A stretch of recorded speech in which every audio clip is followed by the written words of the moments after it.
বাজলো সানাই বাজলো রেশা খেলো শুভ তিথি রাজার ঘরে ছোট রানী এলো পদ্মাবতী রানী পদ্মাবতী রাজার আরো 6টি রানীর ছিল না সন্তান পদ্মাবতীর কোলালোতে মিলল সমাধান বছর যেতে জন্ম নিল 7 ছেলে 1 মেয়ে হয় খুশির আকাশ হঠাৎ কালো মেঘে গেল ছেয়ে হিংসেতে যায় জ্বলে পুড়ে বাকি 6টি রানী যুক্তি করে ঘটায় ওরা 7 কুমারের হানি সুযোগ মতো 7 ছেলেকে মাটিতে দেয় পুঁতে বাঁচে একা পারুল ওরা পায় না তাকে ছুতে ধাইমা বাজায় সেই মেয়েকে বড় করে তোলে 7 ভাইকে পায় যে পারুল 7টি চাপা ফুলে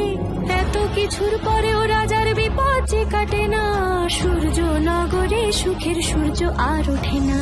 হিংসা বিবাদ বিচ্ছেদ আর প্রেমের কাহিনীতে পারুল বোন কি পারবে 7 ভাই চম্পাকে জাগা